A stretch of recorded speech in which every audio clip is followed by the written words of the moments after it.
We've been evacuated forcefully from north, from Al-Shifa, been told that is an unsafe area. And of course, I hated leaving there because I had to leave all my colleagues knowing that they're either being kidnapped and tortured and detained or being killed, my patients being shot or burnt alive, or the hospital being under siege and torture like what happened in 2024 and 2023.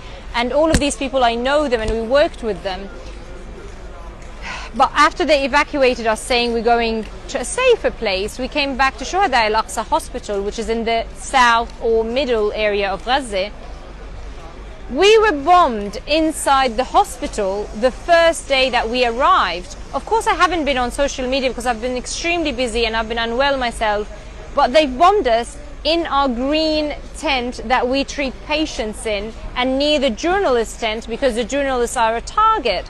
And so far, they killed more than 300 journalists, and they killed too many health workers, and they detained more than 360 doctors without any charge, just for being helpful or transporting or transferring the picture of what's really happening. They want to keep us silent. They want to keep everyone here in fear.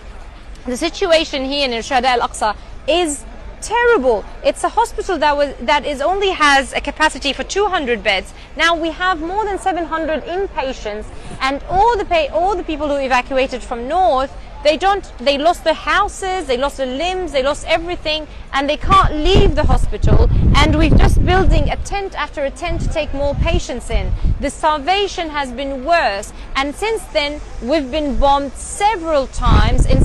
Last one was today in the public market, and then the day before in Al-Zawaide, the day before in Insirat. And we have people still, even here in the safe area, coming shredded in pieces. Yes, at north we had the bombing going constant, non-stop, and every family was just wiped off the map every few hours. Here you can have it twice a day, so you kind of wipe 2 families or 3 families or 4 families a day, but still patients are dying from complications and no medications and a lot of things for longer. There's nowhere safe.